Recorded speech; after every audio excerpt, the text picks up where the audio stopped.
একদিনে 3Dর কাজ শিখুন। সর্বপ্রথম আমাদের যে কাজটা করতে হবে, বক্স দিয়ে করতে পারেন, আপনি চাইলে লাইন দিয়েও করতে পারেন। যেহেতু আমাদের এই ধরনের শেপটা, আমরা লাইন দিয়েই কাজটা করব। এই পাশেই দেখবেন শেপ লেখা আছে, শেপে ক্লিক করে লাইন, আশা করি লাইনে ক্লিক করতে পারবেন। স্ন্যাপটা অন করবেন, 3তে ক্লিক করবেন।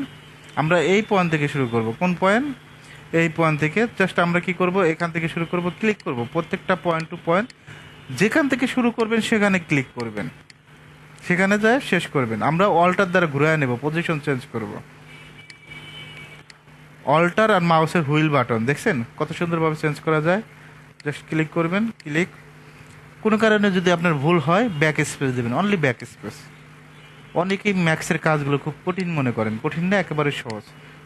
ওকে, এখন মডিফাইতে যাবেন, মডিফাই থেকে মডিফাই লিস্ট থেকে এক্সট্রুড EX অ্যামাউন্টে আমরা 83 দেব। কত দেব? 83। কালারটা আমরা হোয়াইট কালার দেব।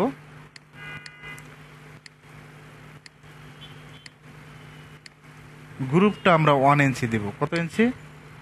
কপি করে এটা হাই অ্যামাউন্টে কত ইঞ্চি? 1 ইঞ্চি। আর জেটের মান 84। কত? 84।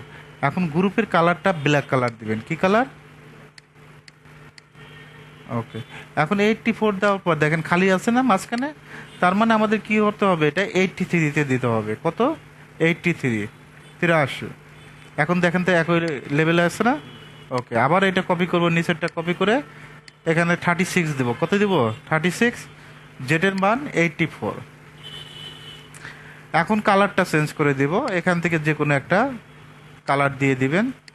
এখন দেখেন শেপটা কি আগের সাথে অনেক ভালো লাগতেছে না? এখন টোটালি যদি আমরা হিসাব করি, 83 আর 1 ইঞ্চি 84, 7 ফিট। 7 ফিট আর 3 ফিট, কত?